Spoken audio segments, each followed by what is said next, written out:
Bonjour à tous, alors aujourd'hui je vous propose des probabilités conditionnelles. Alors l'exercice il est extrait du bac S de 2019, donc en Polynésie, et on va parler d'informatique. Ici, on va parler de ce qu'on appelle donc un octet, c'est donc une série de 8 bits.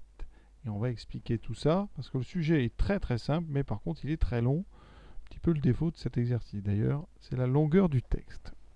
Lors d'une communication électronique, donc tout échange d'informations se fait par l'envoi d'une série de 0, de 1 qu'on appelle des bits.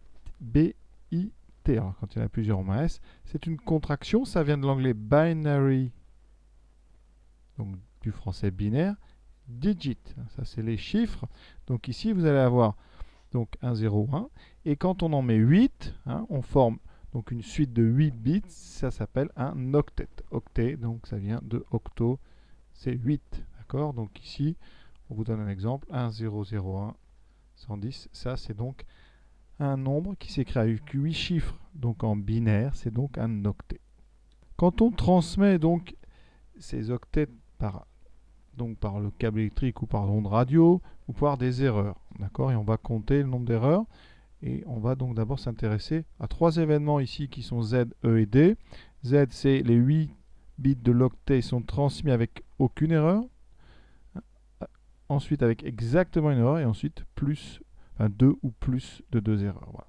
Et pour voir un petit peu si on s'est trompé, on ajoute, c'est ce qu'on nous dit, un neuvième, 0 ou neuvième 1, un neuvième bit ici qui sera le bit de parité qui permettra comme ça de vérifier un petit peu mieux si la transmission a été correcte. Et donc dans l'arbre, vous voyez, ça va nous faire encore deux autres branches. Est-ce que ce neuvième bit ici a été bien transmis? Ça sera la lettre B. Et est-ce qu'il n'a été mal transmis? Le contraire de B, ça sera donc B bar. D'accord. Donc 8 premiers et ensuite un neuvième. Voilà. Et on vous dit absolument tout dans le texte. Il y a plein de phrases. On va regarder un petit peu. Première question, c'est compléter l'arbre. Donc ici, on a déjà des choses qui sont remplies. On va les retrouver dans le texte. Première phrase. Donc la probabilité que les 8 bits soient transmis sans erreur vaut 0,922. Alors celle-là, c'est donc l'événement Z. Ici, donc cette première phrase, on vous donne la probabilité de Z, qui vaut 0,922. Ensuite, deuxième phrase. La probabilité que les 8 bits soient transmis avec exactement une erreur vaut 0,075. Donc ça, c'est la probabilité de quoi? Exactement une erreur. C'est donc l'événement E. Donc on vous donne ici la probabilité de E. Et donc ça, c'est pas encore inscrit dans l'arbre. Donc on va l'écrire ici. Donc 0,075. Alors déjà, on va pouvoir remplir un chemin de plus, la probabilité de D. La probabilité de D, ici on a un petit calcul à faire. Alors je vais le faire en dessous. On sait que la probabilité de D plus la probabilité de E plus la probabilité de Z, ça doit tout couvrir. Donc ça fait 1. Donc P de l'événement, la probabilité donc de l'événement D, c'est 1 moins P2 moins P2Z. Et donc on a un petit calcul à faire, on va le faire à la calculatrice. Et on trouve les 3E moins 3, donc c'est-à-dire 3 exponent 3, 3, 0,003. Ensuite, on continue tout ça. Donc maintenant, on a des phrases un petit peu plus complexes ici qui commencent par des si. Donc là, on est dans des, on appelle les probabilités conditionnelles. Si donc les 8 bits sont transmis sans erreur, la probabilité que le bit de parité soit envoyé sans erreur vaut 0,99. Donc ça, c'est une condition. On est donc au niveau de l'embranchement Z. On n'a pas eu d'erreur dans la transmission des 8 premiers et on n'a pas d'erreur. Donc ici, voilà pourquoi on a ce 0,99. Ça correspond à cette phrase. Donc une probabilité conditionnelle, ça sera donc ici la probabilité de B sachant Z. Phrase suivante. Vraiment, je décortique pour ceux qui ont du mal. Ici, on vous dit si, donc déjà c'est une condition.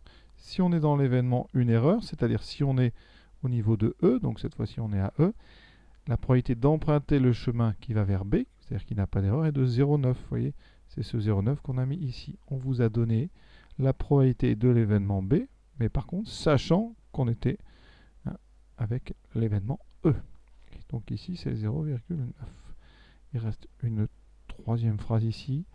Donc on nous dit, alors, Attendez, on va faire ça donc en rose, voilà.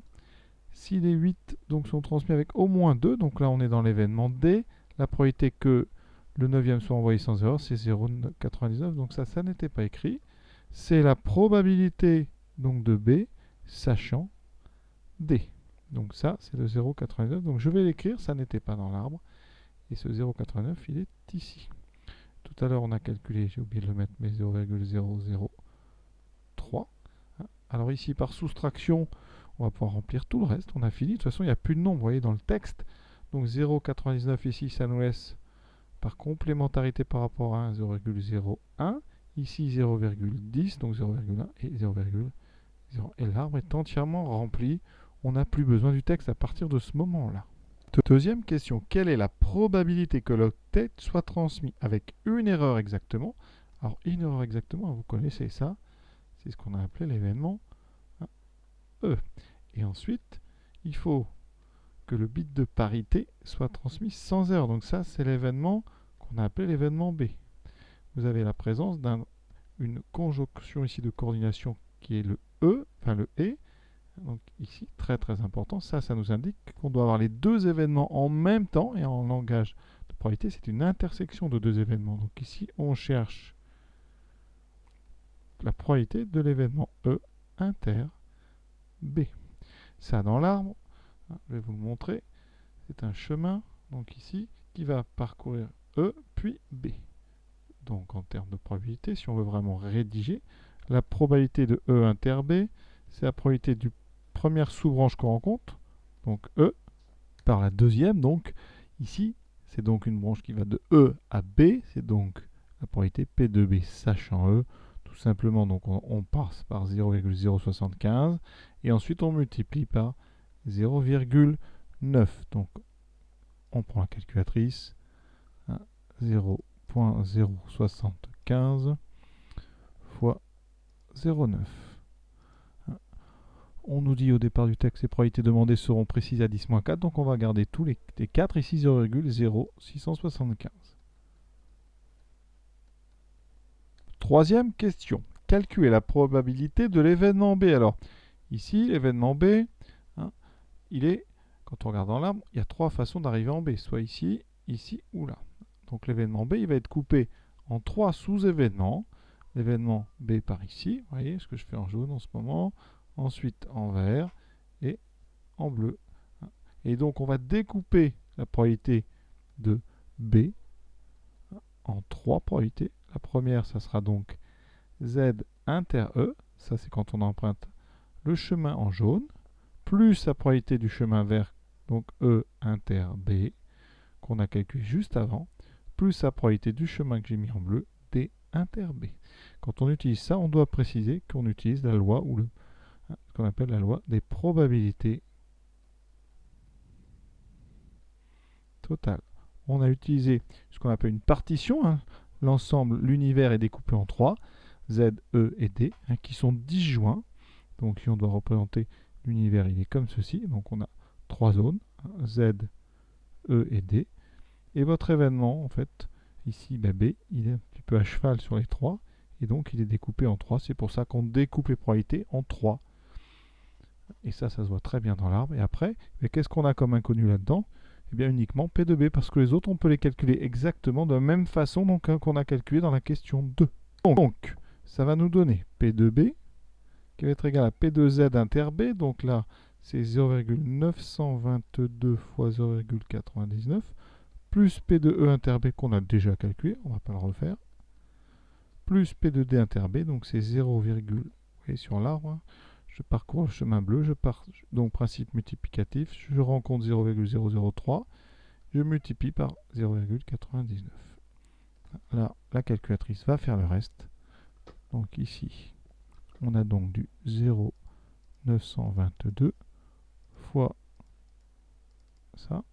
Il faut faire très attention à ne pas se tromper. Ensuite, donc 0,0675 plus 0,03 fois 0,99.